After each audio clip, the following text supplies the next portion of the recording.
Bonjour, bienvenue dans ce tutoriel Anstelos.com. Nous continuons notre série pour faire des noirs et blancs non destructifs. Première étape, sous Photoshop, allez dans la fenêtre des calques et transformez le fond en calque. Pour ce faire, cliquez 2 fois. Photoshop transforme le fond en calque, c'est-à-dire en image qui va être éditable.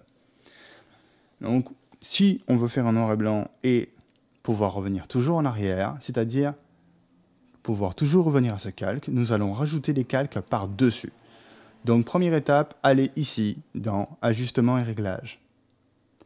Première solution, la plus simple, les teintes et les saturations.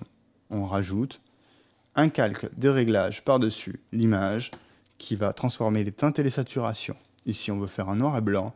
Tout simplement, on met la saturation à 0. Et quand elle est à 0, pardon, à moins 100, on a un noir et blanc. OK, on a un noir et blanc. Cette méthode est non destructive. Effectivement, il suffit de faire disparaître le calque de réglage pour retrouver notre image d'origine. Deuxième méthode, calque de réglage, noir et blanc. La fonction noir et blanc existe depuis Photoshop CS2 ou Photoshop CS3. Si vous avez une version antérieure, cette option n'est pas disponible. Néanmoins, vous pourrez arriver à faire la même chose en passant par les couches de couleurs, mais c'est une méthode beaucoup plus complexe pour arriver à la même chose. Donc quand on a rajouté le calque de réglage noir et blanc, on atteint tout de suite un noir et blanc neutre.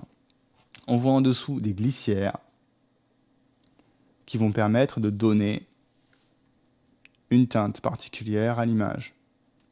Le calque de réglage propose des réglages prédéfinis, par exemple un rouge contrasté, et on va avoir un noir et blanc différent qui va réagir à tous les rouges contrastés. On a bien vu que tous les rouges contrastés sont devenus blancs.